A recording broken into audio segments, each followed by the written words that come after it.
Recorded live from the engine room in Broad Ripple, this is the Voices of Indy live stream hosted by Josh Gillespie.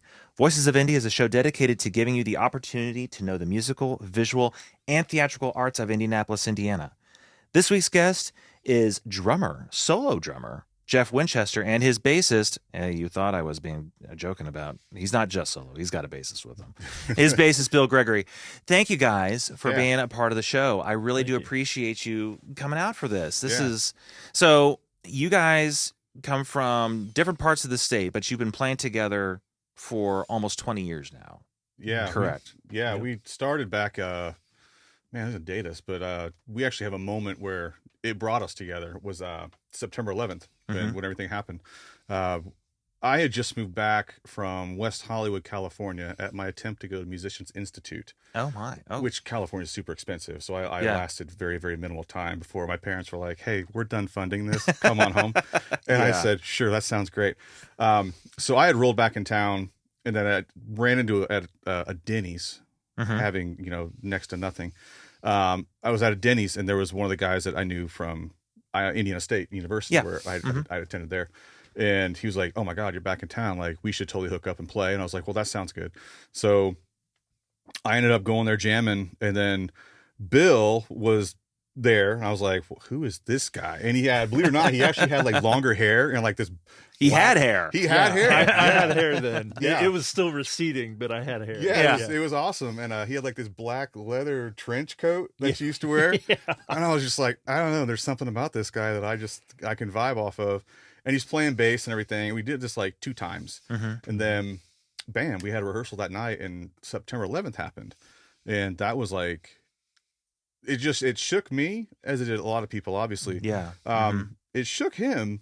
And then we were sitting out at 2808 Washington. That was the spot. And we just started talking, and it just vibed and it gelled, and we've never gotten rid of each other since. That's about accurate, isn't it? Yeah. It was just one of those, because of the nature of that day. It was kind of a faith-based conversation that just kind of, got us closer, and it was like, hey, this guy gets it, and blah blah blah.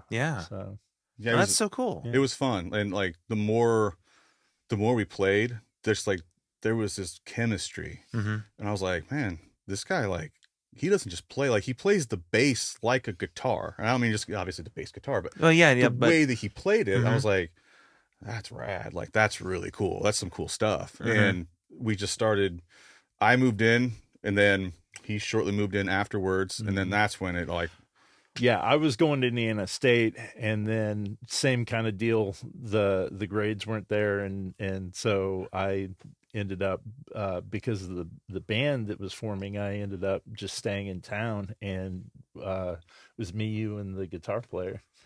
And it was fun. That is so cool. A lot of writing sessions, and we in the dark, in candlelight, just jamming.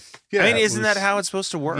Like, we would set mood. You hear Denny's quite a bit. Like, so I don't know if I'll say this or not, but we went again back to a Denny's because we were broke. That's just sure. I can go get a $1.99 seasoned fry and some ranch and a water and like call it a day. Felt great, but we had like enough money for like this case of cheap beer, and I was like, dude, I have this idea, and he's like, okay, and so we're like tapping stuff out because we grew up on the finest way of like writing music, like, okay, cheap, okay, I'll write on this, like that was how we did it. We'll get into the phone writing later, but I bought like this case of beer, and we went back, and I'm like tapping this out in like his, I don't know, what, like Mercury Sable. That was a beast, man. That car, that's a legendary car. And I was like, and I'm like, and here's the bass line, and he's like, okay, I got that. So next thing you know, we like went back, put it down, never even drank the beer. We just tapped out the rhythms on it. And I was like, chuck it, and he's like, don't get it again, don't get it again. I'm like, this is awesome. Like, and we started writing out tunes, and it was just, that was how we wrote, was just ideas, concepts, and then we would jam on stuff for like 20, 25 minutes. And then I was like Seedlings, and that became a song. Rest of the band guys come over, and they're like, well, dude, you guys got to check this out. Like, this is incredible. We're going to blow your minds. And they're like, I mean, actually, that is pretty cool. We're like, right? Yeah. Right? Oh, look what we did. Look what we have created. Which is amazing, because anytime the drummer comes to the band and says, "Hey guys, I got a song," that's usually the final words of the drummer in the band. Yeah, they're like, "Why don't you just sit in the corner and boom chick? All right, boom chick, boom chick, boom chick. Yeah, why don't you just do that for me?" So, that's funny. So you guys seem to have gelled right away. Have you always been doing instrumentals, or did you do other kinds of music as well? We, well, in that band, it was called Disposed. We actually had a vocalist and a guitar player, so it was the full thing. Mm-hmm. And then we were also in a band called Verge on Dirty that had a vocalist. And then we were in Nona with Brent Orndorff. Mm-hmm. Yeah. That's how we met. JB Soul. JB Soul, baby. Yeah. And ended up doing some stuff with him, and he sang. And so it wasn't always instrumental, but him and I, a lot of times, even in those bands, would write instrumental and then bring it to other people and have them do stuff on top of it. Mm-hmm. We used to have, we would play live shows, and there would be like, we're playing like all these tunes, and like this guy needed a break, so it was like, okay, do a drum solo. It's like, well, that's fine, but Yeah. all right, well, you gotta get a little creative and thrifty on a drum solo. Sure. Yeah. So one night I was like, hey, I'm gonna do this solo. Why don't you just come in? Because he was supposed to do a solo, and he's just like, I'm not comfortable like doing an entire solo like by myself. Mm-hmm. Yeah, because I did, but then he came in. So it was like we would trade off. So yeah, it so wasn't it was like, you want to start, or I'll start this one, and you come in, and we'll figure it out. Yeah. And we started writing that way. It was like, okay, I'm gonna do this over here, and I'll play this, and that'll be the cue, and I'll just follow. I watch his hands a lot. Yeah. To pick up like cues on what he's doing. So that was kind of how it was, but it was like, are we gonna go slow? Are we gonna go fast? Like you set the tone on that one, and next gig I'll set the tone on that. Yeah. So we started writing tunes that way. So That is so cool. yeah. It really is. I mean, it's like you guys were meant to be to work together as musicians. Mm-hmm. It's neat to see that kind of chemistry in a rhythm section like that. Yeah. I mean, between band members in general, but I mean, especially in a rhythm section like that, to be that tight. And later, you guys will see just how tight they really are. It's pretty incredible. Thank you. You're welcome. You're welcome. So what has been, I'll ask this of all my guests, but I mean, what has been your inspirations kind of going for us? Well, Bill, let's start with you. Where have been your inspirations? It's interesting because I was a big Kiss fan growing up, so Gene Simmons definitely, and but then anything from Dream Theater, Alice Cooper. Let's see, I mentioned Dream Theater already. John Mayung, Geddy Lee. Good choice. I'm a huge Rush fan. A lot of the things you'll see me do in the jams that we did, I actually am doing that move that yes, he does. I noticed that. Yeah, and I that's specifically where noticed that move. That's definitely where I got that from. Oh, very Geddy cool. Lee. And then Flea. Yes. And then but then once I started getting into the more sound, the distortion sound, I would definitely say that anywhere from Peter Steele of Typo Negative and of course Lemmy from Motorhead. Yeah. So those types of things. And you even mentioned the bass player for Rage Against the Machine. Yeah, Tim Comerford and Audio Slave. So yeah, all of that kind of mixed in together would probably be my influences.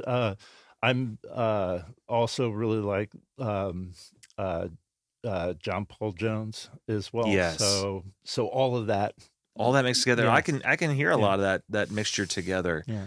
That's awesome. That's awesome. Before we get to you, I need to tell them to stop texting me. Zappa, that was another one too. Yeah, Zappa, definitely. I don't think I can name any of the bass players in Zappa, but I definitely enjoy listening to some Frank Zappa. Chic your booty. What a Peaches on Regalia. Oh, it's good stuff.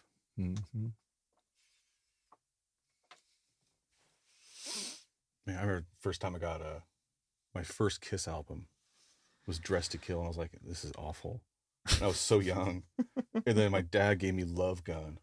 And that I was like, one was the first one I had. oh, this is good stuff. Yes. I'm sorry, I never got into Kiss. I couldn't do it. Yeah. I tried. I tried with the Unplugged album. Hold on. This is a good conversation to have. Yeah. But no, Yeah. but yeah, I tried and it just did not happen. Yeah, I know there's people that didn't, but one of the I liked Beth. Yeah. Beth is a great tune. Yeah. Beth is a great That's tune. a great tune. No, Beth is a great tune. One of the things that I noticed before I had gotten into Kiss, I actually got into Twisted Sister. Oh, seriously? Yeah. and this is when I'm like 9, 10. Okay, 11. Yeah. So, but I was actually into Twisted Sister, and then my next door neighbor had he had Animalize by Kiss, and he had Bat Out of Hell by Meatloaf. Oh yeah. And so I got into both of those bands that way. And but what I later realized was basically Twisted Sister and Kiss were both that kind of club New York scene. Yes, they were. That was kind of that drive that I liked hearing as a kid, was out of that New York scene. You loved that. I remember my brother had We're Not Gonna Take It on Vinyl. Yeah. That album cover would scare me because I was Stay Hungry. I was probably 5 or 6. Is that the one where he's like, yeah, and he has that large bone. Yeah. And I was just like, what is going on? And he's like, this is great. Yeah. You're like, okay. I say, If you say so. Anyway, so all right, let's get right back into it. I'll count us in, and then we'll move right into your influences. Although this would have been a fun conversation to have. True. Yeah, it would have been. And maybe I'll try to work a way to sneak it in. Okay. 3, 2, 1. And Jeff, about yourself. So we hear about Bill's inspirations. What about yours? I mean, there are so many drummers to choose from. But so okay, so I'm a little different. Okay. Like, and everybody says that, but I really think I am different. Obviously, I mean, you can go down the list. You can bottom on you can just start listing people out. Huge Dream Theater fan, which I got into in high school. When I marched drum corps, that's when I really got into it, because that was like CD trades. Oh yeah. So that was like a big deal, right? Like, cause you're on the bus, and this guy was like, "I've got Damn the Machine." I was like, "I've never heard of them." I got Queensryche Empire. He's like, "Oh, it's a great album. I don't have that." It's like, "I'll trade you." So he's like ended up with different stuff, no cases. No. But ended up with those discs ended up so scratched. Yeah, and I got that's how I got my Change of Seasons album from Dream Theater, and I would listen to it. I was like, I gotta learn how to play this. This is like a 24-minute epic. Yeah. So that was one of my favorite. So you're a big albums. Portnoy guy. Big Portnoy guy. Yeah. I'm a huge Tim Herb Alexander guy from Primus, like the original Primus. So I love Primus. I love the Chili Peppers. I absolutely have an infatuation with pop music. Like, oh really? It's crazy. Everyone's just like, what? I'm like, dude, I'm sorry. I love Madonna. I love Christina Aguilera. I love Britney. I love Lady Gaga. I think Lady Gaga is a phenomenal musician, writer, arranger, and the production that they put on.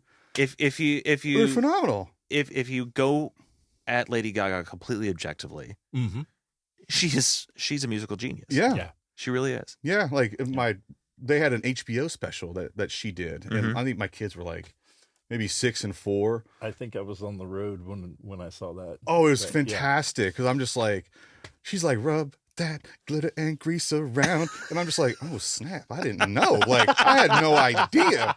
And I was like, she's like, and then she's like, oh, I'm just like, I was like, dude, okay, let me. All right, now I'm gonna jam to this. Yeah. So, yeah. Then like again, Christina Aguilera, like the Stripped album is, oh man, I love it. Like, there's just certain, I got into pop music, but I was also an 80s kid. Like, I love 80s music. Like, Toto's like back huge again. Like, you weren't cool to listen to. And now I was like, dude, Toto's awesome. Like, the Rosanna shuffle. Dude, Rosanna. Yeah. I mean, everyone talks wax poetic about Africa, but can we talk about Rosanna for a second? Great stuff. That is, and Hold the Line? Yeah, that's right. I mean, seriously. That is amazing music. Yeah. Yeah. It's just, I don't know, there was so much stuff. But I grew up on MTV when it was actually Music. MTV. Yeah. Like we were living in a little suburb called Algonquin, Illinois. We moved around a lot when I was a kid. Okay. And we're in Algonquin, Illinois, and like I was listening to like Guns N' Roses because there was like the top 20. Oh, like, sure. That was a big deal.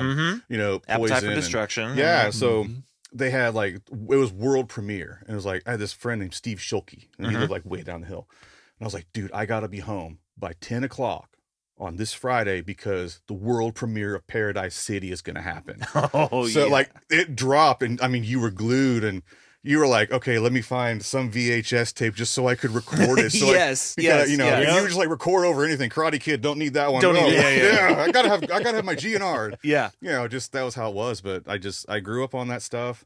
And that was kind of my biggest influences was that, and then my neighbor when we moved to Terre Haute from Algonquin.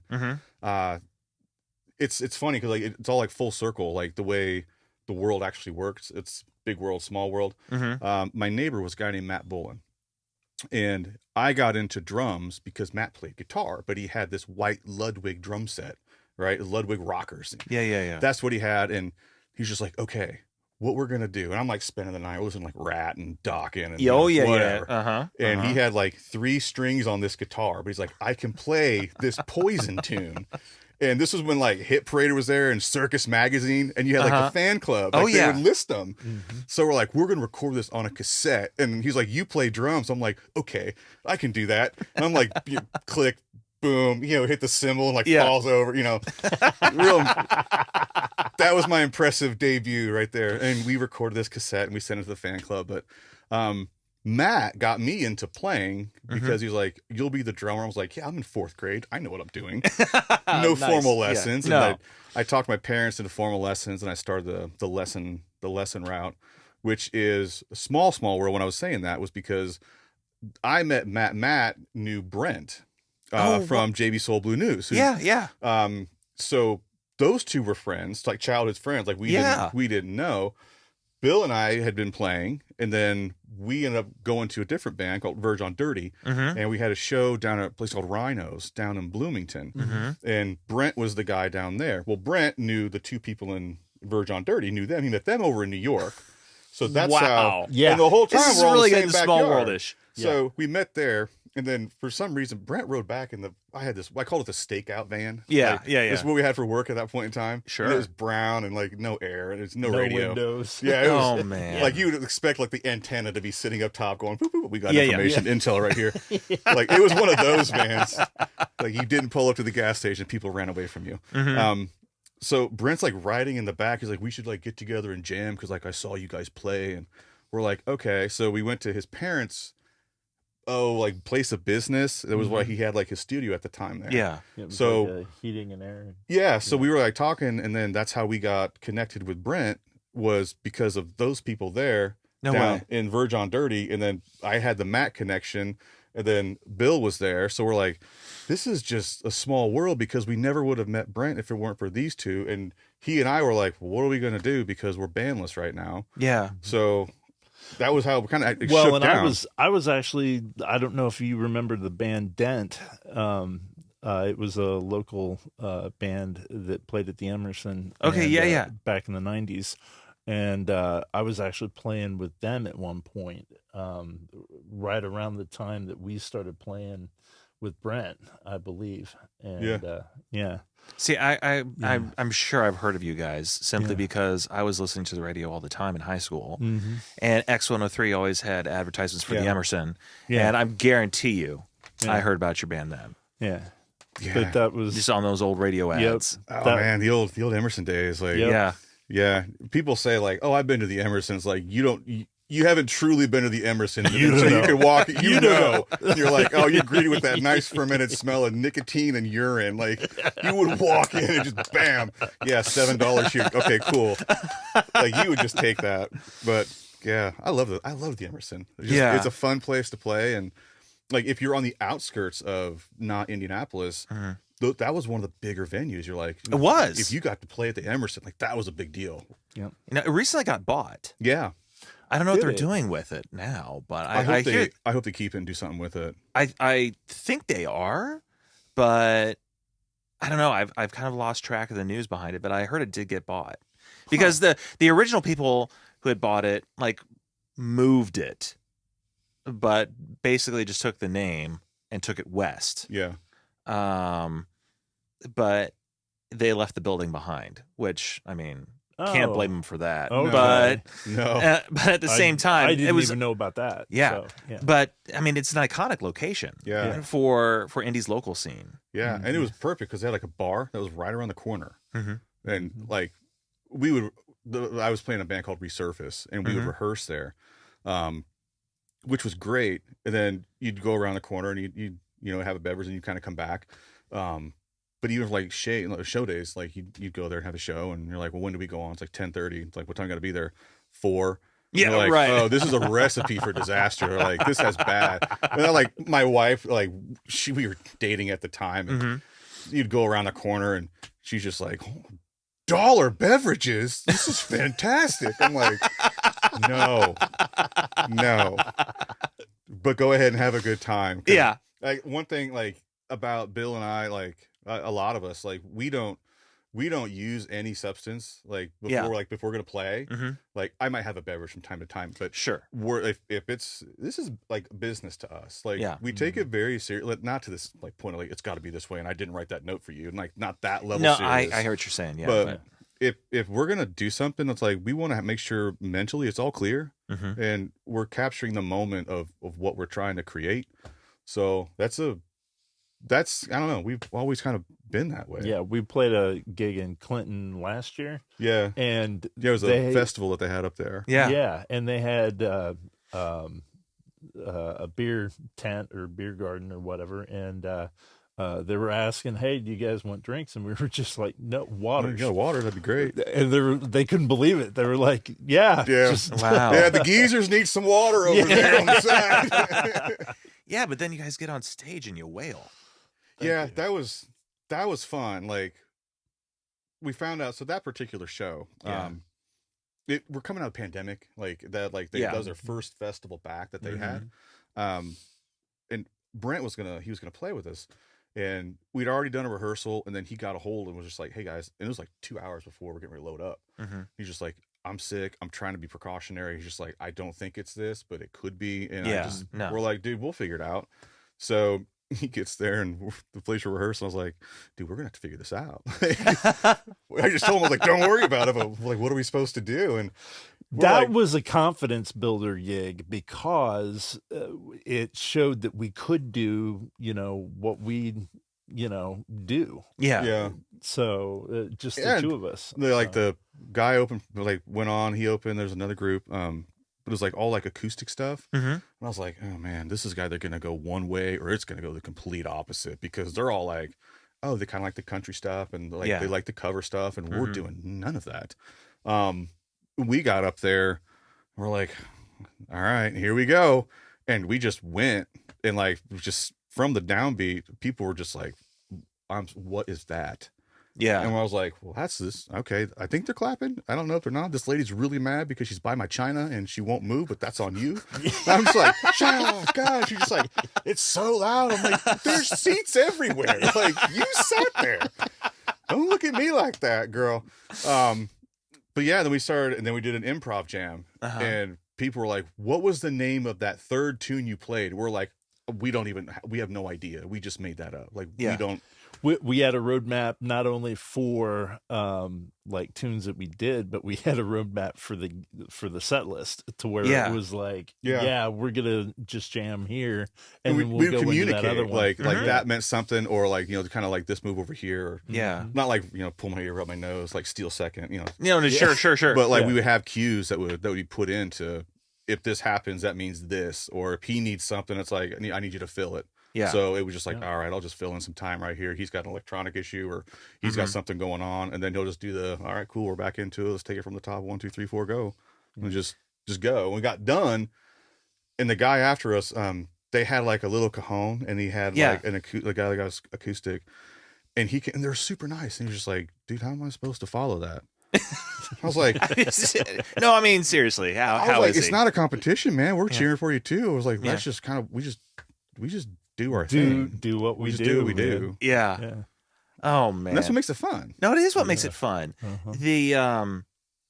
The story kind of reminds me not to, because there were planned jams, but when the Chili Peppers were in town back in 2017, I wasn't at that show. But the beautiful thing about that show is that they sold it afterwards. Like, you could buy it, that particular concert, online. So I bought it and I listened to it, and it's just fun to hear the different kind of jams that they're planned, you know, but like, it's just, they go from one song into the jam, and it's just, you know, it's like a break for Anthony Kiedis, and the guys just do what they do. Yeah. And there's no like, no, how am I supposed to follow that? But I mean, I kind of get it at the same time. That, I mean, and I think it's interesting that there were some people clapping along, because I've listened to, you know, the tracks that you have on Spotify, and you don't have one particular genre. No. But you do have accessible music. Thank you. That I would say, even though it's all instrumental, it is accessible. It's not like and mind you, I say this as a person who is just, I love the band Rush. Absolutely love the band Rush. But when they did an instrumental, that sucker was at least 10 minutes long. You know, yours are what I would call radio friendly. That, you know, they're not very long. Under 4 minutes. So, But, you know, or not like a Joe Bonamassa long solo or anything like that. It's just genuinely like, it's a grooving tune. I think of like The Machine.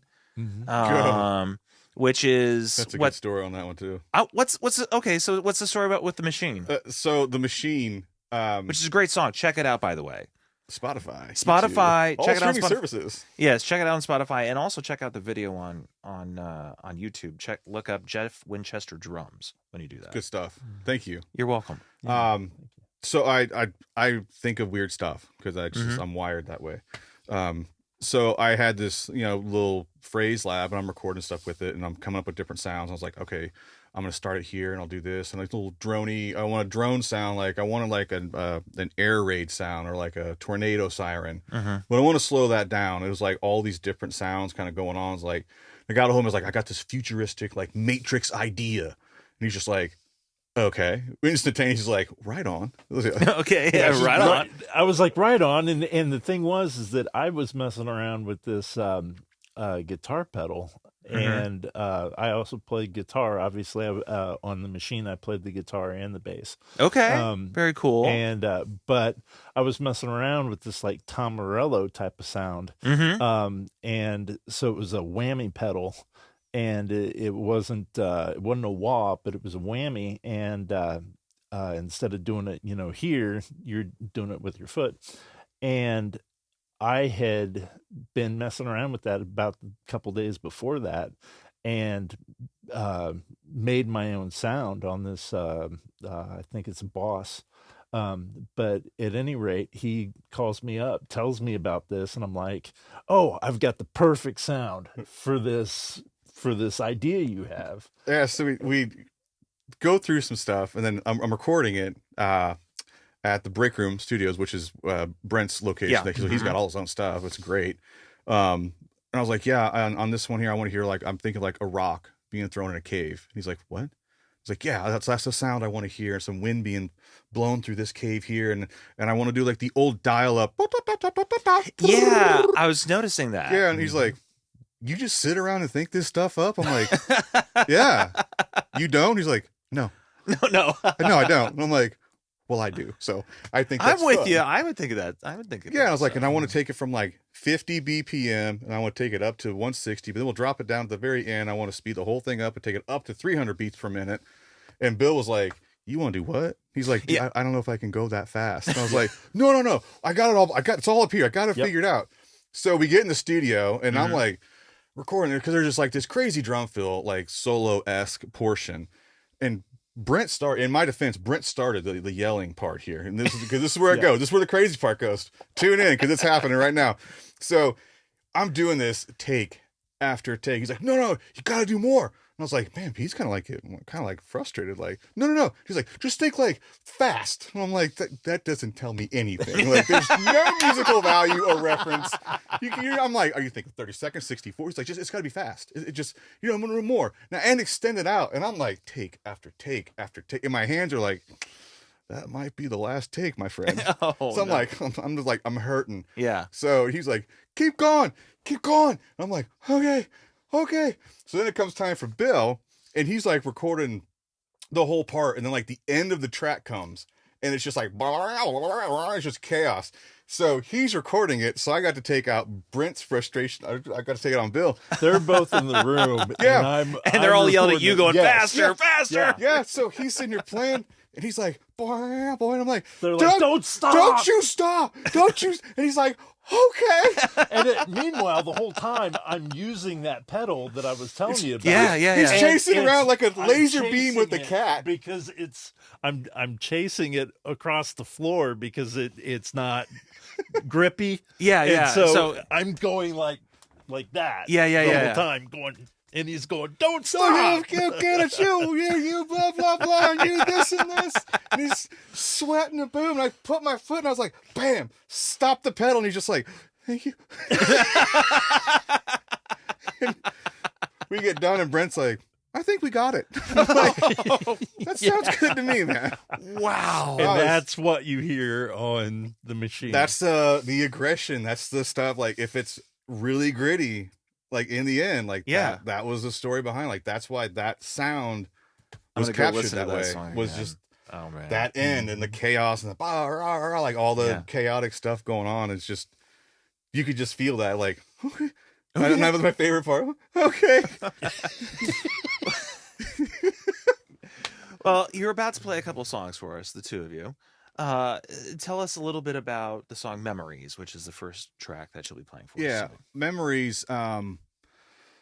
So I was up late, kind of just going through some stuff. I wanted to write something for my kids. And I thought about stuff, and I was teaching pretty actively at that point in time. I was working with an indoor percussion group, and we were coming up on the end of our season, and it starts to get a little bit emotional just because you're working so many hours with these students.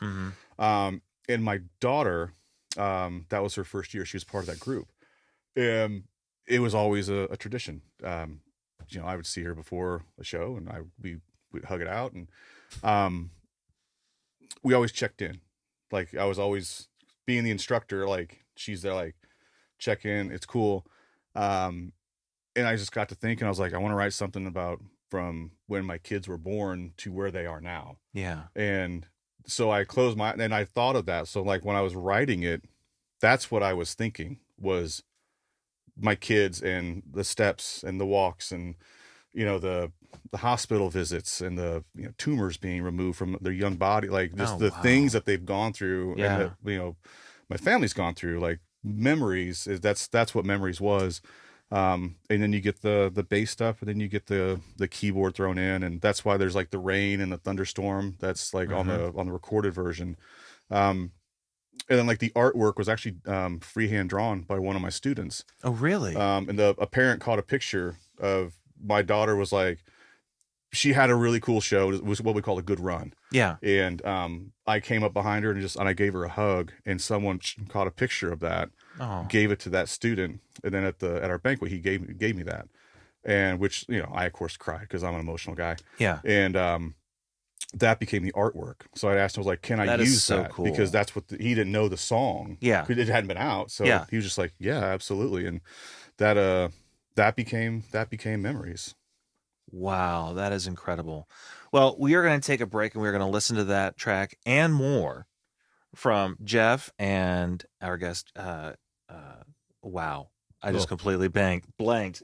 How terrible is that? It's all good. We're going to listen to Bill. We're going to listen to this track from our guests, Jeff and Bill. And this segment is brought to you by Indianapolis Independent Entertainment. IIE LLC aims to help local DIY artists, freelancers, and businesses within Indianapolis by establishing a network of creatives who can connect with each other to generate more paying opportunities. Their goal is to eliminate some of the intimidating barriers within the entertainment industry and expand the local art and music scenes in Indianapolis. Interested individuals can learn more about IIE by visiting their website, www.indyent.com. That's INDYINDIEENT.com, and fill out a free application to discuss how you and IIE can redefine making it together. And we'll be right back.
One. This segment was brought to you by the Engine Room Recording Company, located in Broad Ripple Village, just north of downtown Indianapolis, and they specialize in making your projects go. Podcasters, bands, audiobookers, rappers, singers, songwriters, and everyone in between, the Engine Room Recording Company has the experience, the engineers, the equipment, and the environment to fuel your projects. Check out Broad Ripple's recording studio by visiting for more information on their services, artists they've recorded, and gear they have at engineroomrecordingcompany.com. And be sure to visit their Instagram page by searching up at Engine Room Recording Co. Welcome back. Welcome back to our guests. Man, you guys put on a show during that segment. And I want to welcome, again, Jeff Winchester, Bill Gregory. And these guys have done a tremendous job. Let's talk about that last song that you guys did. Okay. That isn't a song that you guys have released, nor is it a song that is written specific sort of. Right. It was a jam. Yeah. Yeah. The second half is kind of the road mapped thing that we call Do Not Take Internally. And we had first played that at that show in Clinton that we talked about. Oh, very cool. And so we kind of had that in the hopper, except for what we did on the front half of that. That was just a jam. So that is so cool. Just reading. I remember we started like that last half. As a drummer, okay, so in drumland, we always are like, okay, what's the drums gonna sound like? And we don't ever stop and think like, we should like not just stay in our lane, but we should go visit other lanes and figure out like how do they write, like what are they playing? And ladies and gentlemen, listen to me. I'm telling you right now, every great band always has a really solid drummer and a really solid bass player, and that's fact. That's just how I feel. You'll not change my mind on that one. But every great band always has a really solid drummer, and solid drumming doesn't always mean play as many notes as humanly possible. Yeah. So when we were writing that, initially I was like, dude, okay, you're playing 1 E and a 2 E and a 3 E and a 4 E. I was like, okay, so we got, all right, a bar here. Okay, so there's 8 eighth notes. If I play 2 bars, okay, there's 16 eighth notes. So if I'm going to do a bar at 9/8 and I'm going to do a bar at 7/8 because 9 and 7 equals 16. And I was like, that'll work. And then I'll do a 5, a 7, and a 4 because 5 and 7 is 12. Out of 4, there's 16. So I was like, I'm going to math nerd the snot out of this. Oh, my word. And we're doing it. And I'm like, this sucks. Yeah. Like this in my mind was like, this would be so good. And I was like, yeah. He is the person that needs to take the front on this one.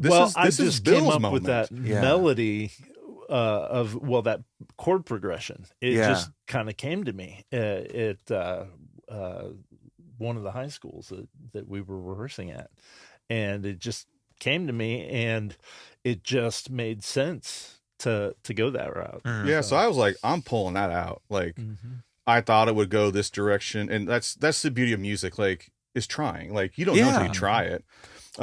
So we always have these ideas where it's like, let's try this or let's try that, and if it works, great, and if it doesn't, you have to be mature enough to be able to say, yeah, that doesn't work. Like, I thought it was gonna go this way. That's on me. But you have to know when to do your job as a drummer, or as a percussionist, but realistically as a musician, knowing when to play less and when to go, I need to be 2 and 4, and I refer to it as boom chick. I needed to boom chick on that one and let him drive the bus on that, and just let me be a passenger. Yeah. Like, I'll just hold this down over here. I'll have a moment and I'll, fill it and set it this part up over here, and then I'll add some paprika into the mix and give it some flavor. Yeah.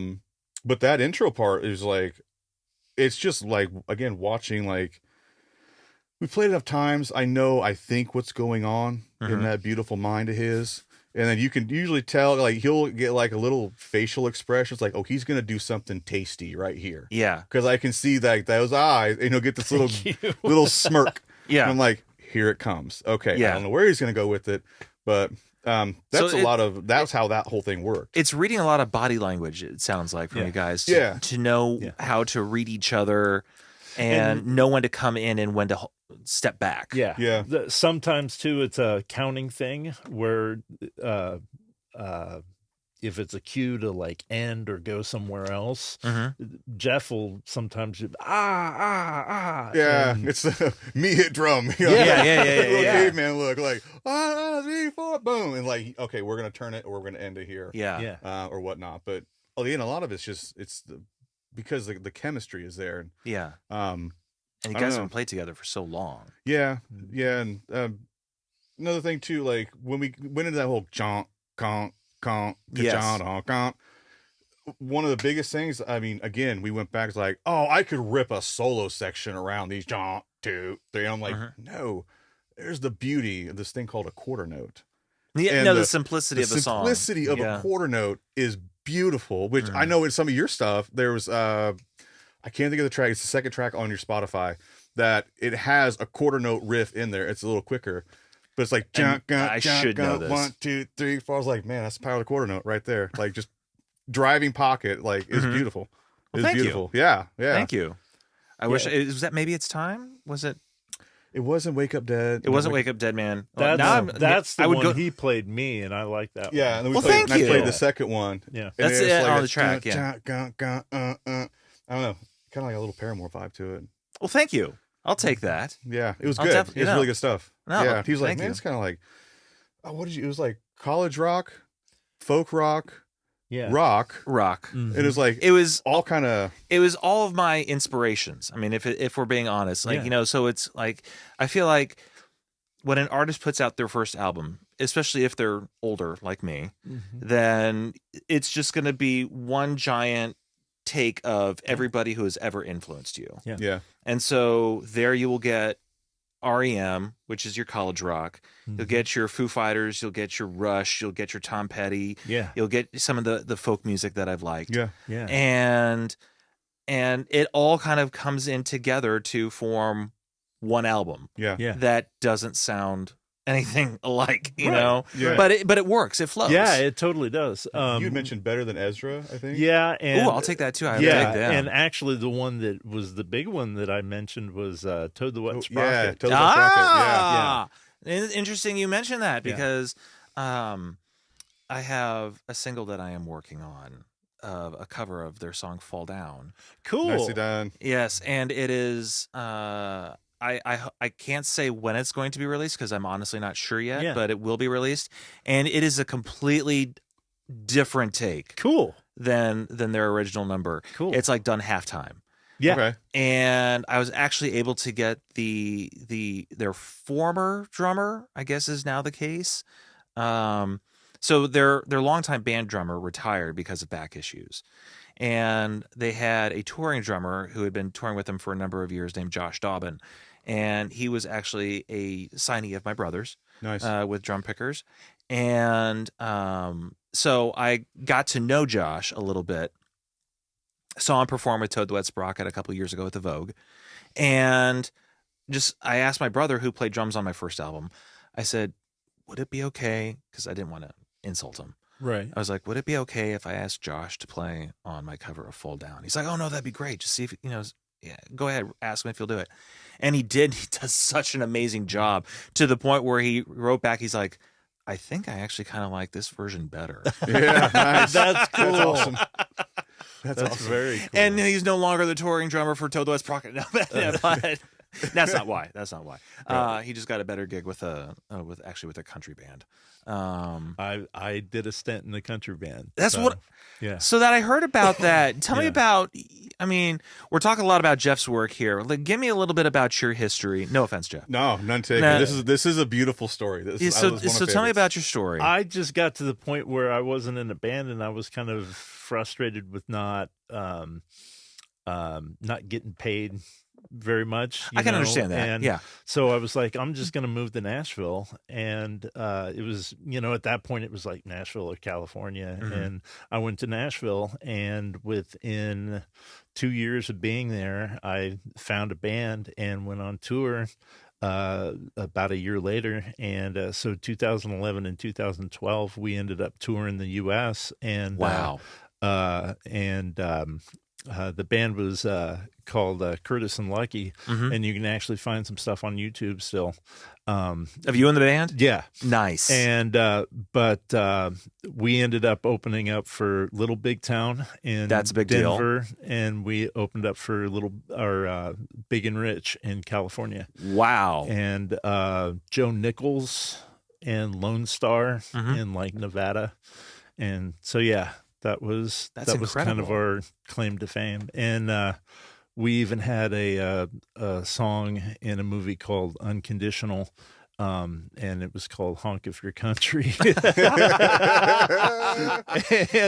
I actually played the bass on it. Oh, really? Yeah, and so that was. Well, then what brought you to Danville? That's where I grew up. Okay. Yeah, and so I ended up moving back once the band ran out of money because we were an independent artists. Yeah, so, no, I get it. Yeah. I get it. So I moved back to Danville and then ended up getting back in touch with Jeff, and then we ended up writing these songs, Making beautiful music Yeah, together. he called like out of the blue because I knew he'd gone down, Mm-hmm. and I was like, "Bro, like, what's up? Like, how you been?" He's just like, "Man, oh, dude, I'm doing this country thing." I was like, "I'm sorry. You're like the lover of a lot of things. Could you just say country?" Yeah. I was like, but okay. it is funny because I grew up, with my dad's. He was in the 80s big into country, so anything from like Ronnie Millsap and Oak Ridge Boys. Yeah. So I listened to that stuff, and Charlie Daniels Band, and so all that different stuff. I always had a respect for it, so and liked a lot of it. So it wasn't really as big of a stretch for me as I thought it would be. Sure, but that was fun. Like that phone call, I was like, "Well, where are you?" He's like, "Dude, I think I'm in Washington. Maybe it's California." He's like, "I have no idea. Like, this is great. This is what from like the word hello. All I heard was blah blah blah blah." I'm like, I know we haven't talked for a little bit, but we don't have to catch all of it in the first 5 minutes. Like, it was, and I'm just sitting there. I'm like, and I'm sitting on these steps, like in the country, and I was just like, I'm so proud of him. Yeah, because he did it. Like, he did it on his own and said, "I'm gonna go do this. This is what I want to do," and he did it. And I was like, man, not everybody. Like, I was secretly just so proud. Yeah. And then by the end of the phone call, I was like, "Hey man, I love you. I miss you. I'm super proud." He's like, "I love you too. I gotta go." I'm like, all right, man. Good talking to you. But so yeah, that was cool stuff. That is a great story. Man, what was it like being on the road like that and being able to open up for such big bands? It was a lot of fun. And it could have been crazier had I not ended up sobering up before that. Gotcha. I ended up realizing I needed to quit drinking, and so I had 1 month to sober up before going on the road. Oh, wow. Yeah. That's a quick turnaround. Yeah. And so I ended up, when I was on the road, I'd go to some meetings in different places. Yeah. And so that was where that journey started. And it was a lot of sleeping in the van and then time traveling to the next place. Yes. So that's what I like to call it. Yes. Travel. Yes. And yeah, the gigs were great. Some of them were just bar gigs that didn't have a lot of a lot of turnout. But then you had your 5,000 seaters, and like Little Big Town was at a club called the Grizzly Rose in Denver, and that held about 5,000 people. No way. Yeah. So a bar hold 5,000 people. Yeah, it was huge. Wow. Yeah, and then I'm trying to think. The other two were outdoor gigs that I had mentioned. Big and Rich was about 9,000. So, and that was an outdoor gig. That's awesome. At a county or state fair. So yeah, so cool. Yeah, that is a great story. Yeah, that's a great story. Well, I want to get back to real quick. What is it like to write music from the perspective of a drummer? Now, again, I know what it's like as a guitarist. to me, in my mind, it makes complete sense.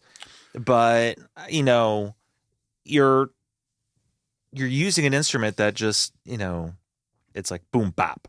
Yeah. I mean, so how do you go about like forming these things together? Is this something where you work together in coming up with the songs, or is it all from like coming up here and what you hear bass wise, what you hear guitar wise? Yeah. So I don't play guitar. I play a mean air guitar. Like I can. Oh yeah. I can do it all day long. Like, Oh man, that was killer right there. Right? Thank See? you. No we got problem. a bonus performance. I think I'm done here. I think that's Yeah. it. Yeah. So, no, we had started like writing stuff, and I would have ideas, and I can't sit there and be like, okay, take the sharp here and diminish it to the third, or take it to the ninth, like whatever. But I would have like, okay, tonally I'm hearing this like just good do what, and he would like translate that into this here. Like it was like what most people call like gibberish, but like that was how I would write stuff.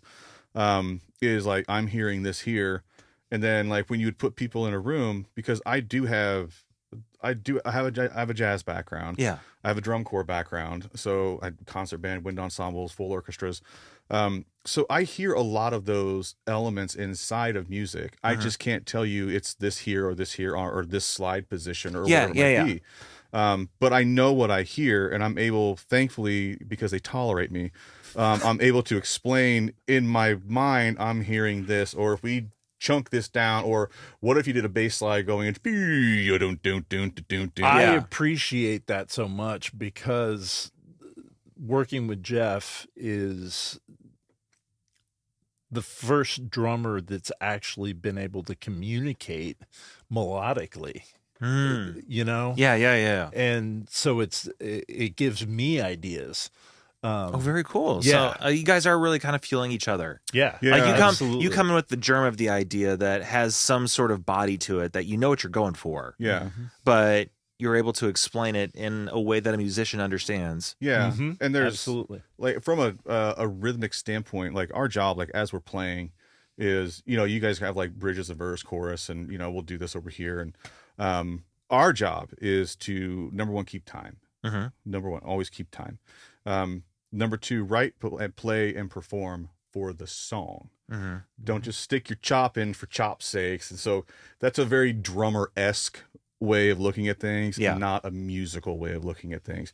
Don't get me wrong, I love chops, but I don't ever sit down and chop just for chop's sakes, because when people be like, holy chops, look at those chops, that's some amazing chops. It's like, no, I want someone to be like, that was cool, like I felt that, I vibed off. Like the vibe is like the main thing. When you start seeing people's heads going up and down, like, see, he's doing it right now, he's doing it right, like it's just it's infectious, like it's just part of it. And that's a lot of the writing that I look at, is what's going to be best represented inside of that song. And if it's one of those, let's open it up here, okay, why don't you stick a fill in here, let's do this over here, like that type of stuff. But I always try to look at it again from the rhythmical value, and is there some stuff that can be done inside that? Like we write and perform some complex stuff. I'd say so. Yeah, I mean, and a lot of it's just minor, complex. A little bit complex. But some of that's just like, let's double time this here. You guys keep the 4 going, and then I'll do the double time on that, and then I'll pick up the E's and the U's and whatnot. And it's just, again, we always refer to it as flavoring, seasoning, paprika, salt, some pepper. Like, who's putting the paprika in on this part over here? Yeah. And I think that's the way we write with each other. That's the way we write with Blue News stuff. That's the way we've always written. Is, okay, this is your thing here, this is your thing here, and then I'm just, what do you need from me? Yeah. And again, it's a brotherhood, and it's a bond, but you have to enjoy what you're doing. Because if you don't enjoy what you're doing, you shouldn't be doing it. And I think that goes for pretty much anything in life. I agree. So I don't know if that answered. No, it does. It does. Yeah, it does. There's a lot of very drummer-esque things, like, well, again, like Instagram. But there's still some melodic stuff going on. Yeah, I could sit down and be like, yeah, I'll just do some whatever here, and then put it up there, and people be like, oh, that's so good. But in all actuality, like, there are certain things, like you see the Insta drummers. Like, oh my God, did you see their molar technique? Oh, their molar. Did you see how they like, again, musicians don't think that way, drummers do. Yeah. And did you see they set the drums on fire? Like, oh my God, I love that. Like, That's going to get you. I did that, by the way. Yeah. Oh, yeah, for real. Not so chic anymore. I would never do that again. But wow. Back in the early 20s, you're like, "This is a great idea. Let's put some lighter fluid on and put it on fire inside a bar." Yes, what a novel idea. That band disposed. Oh, okay. Yeah. We quickly disposed of that concept. Yes, yeah.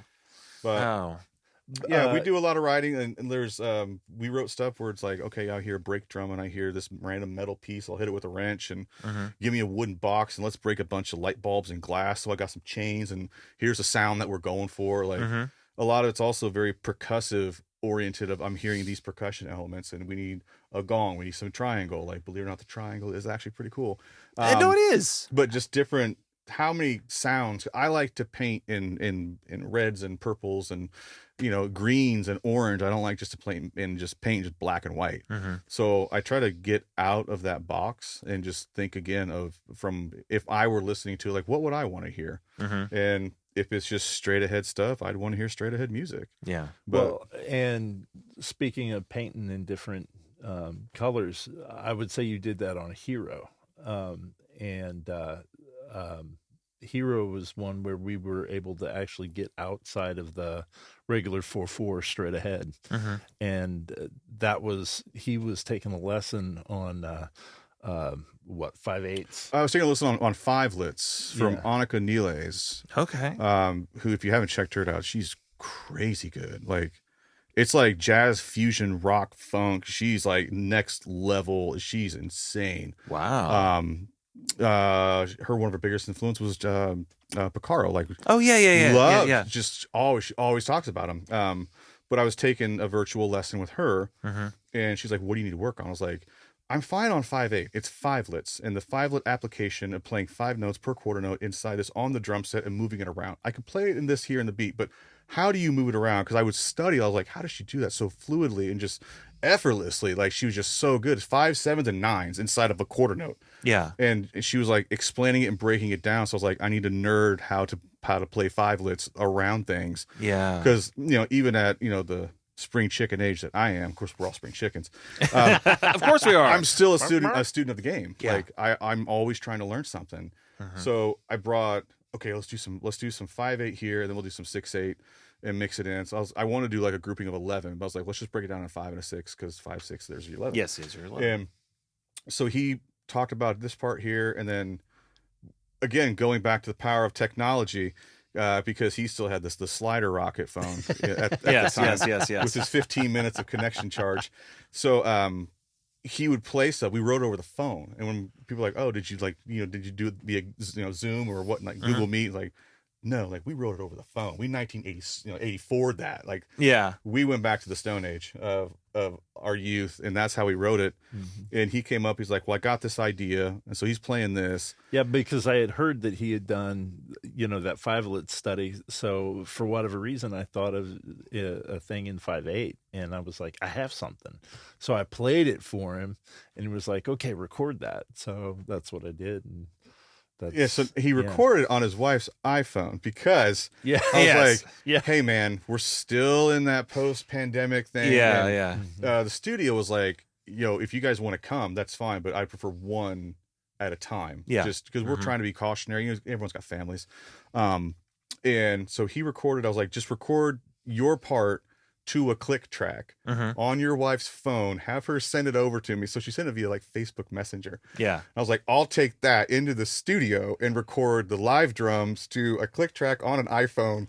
Oh my. Yeah. Off And Facebook then, Messenger. Then I went back and I actually recorded like umpteen guitar parts. I played a classical guitar and I played a acoustic guitar. Oh my. And then I played an acoustic bass.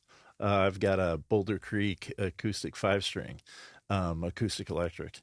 And so I put that on top, and then that was all done. And then we had gotten in touch with You got in touch with Chad then. Yeah, we got in touch with Chad and Matt, the guys that were in Disposed years ago. Yeah. And we reconnected with them, and Chad actually ended up playing keyboard and electric guitar so cool on that track. And then we then thought, okay, what about if we put a vocal of some sort? And he had known this kind of operatic singer, Summer Watson, and she's out in California, and she bounced us the tracks. Yeah, we found stems over to a guy named Taraz, who she writes with, he's from the Ukraine. And so it was like she did this, and then she recorded that part, and then they sent the stems back over. And then we added in all the orchestral percussion, which is like the wind chimes, the triangles, there's gongs, the cymbal rolls, and various, odd noisemakers, just into that. And we linked back, and I would get like the Facebook memory, and it's like, holy crap, dude, we wrote this thing over the telephone and on your wife's iPhone to a click track. And it's a powerful tune. That's a great story. Yeah. I feel like you should put that on your channel as just like, somehow get with someone who can like animate this whole story of how this thing, came to be. Yeah. We knew what we wanted. We knew how we wanted it. And it was just a matter of getting everybody to, okay, who can do this the best and bring something to the table. So that was, and it did really well. I mean, it's still doing well. She's big in Turkey. And so like the song did really well in Turkey. I know you had one that went over well in Finland. Yeah. Wake Up Dead Man was the one that went over well in Finland. Yeah.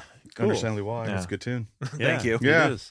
But yeah, that was the whole summer thing. And I got a phone call from her, and she was just like, "This is just absolutely amazing." And I'm like, "I just listen to you talk all day. Like, this is great, So, oh man, that's fun stuff. That is fun stuff. But yeah, that's how we write. It just varies from song idea to song idea. That is so cool. I mean, I was trying to come up with something better than that, but honestly, it's just very cool. Yeah. Thank you. Yeah. So we've kind of come to the end of the show, but have we missed anything? I want to make sure that we get everything here. No, we've got a show on July 4th down at the Linton Freedom Festival. Okay. Which is July 4th. We're 8:15 to 10:15, so we're the headliners at the band show that they've got. So which is and instrumentalists cool. are we're bringing everybody that we recorded. Really? Yeah, we're gonna share the stage with Brent and sweet. I'd gotten a hold of them, and they were just like, here's the time. I was just like, that's a blistering 2-hour set. Yeah, no, it is instrumental. I'm like, right. We're gonna have to figure this one out. So I talked to everybody. I was like, here, I got an idea. Like, what if we did, Blame Records, because that's who we're with. And we have Brent and JB Soul and the Blue News, and then we've got there's a new group called the Showbiz Kids, which does a lot of just various covers. Like, let's do an hour and a half to an hour 45, and like let's chunk it out. And Blame Records presents Showbiz Kids, JB Soul and the Blue News, and Jeff Winchester Band, and we decided to put it that way. And I'm like, that's an experience. We're going to check all the boxes. Like, everybody gets a little something.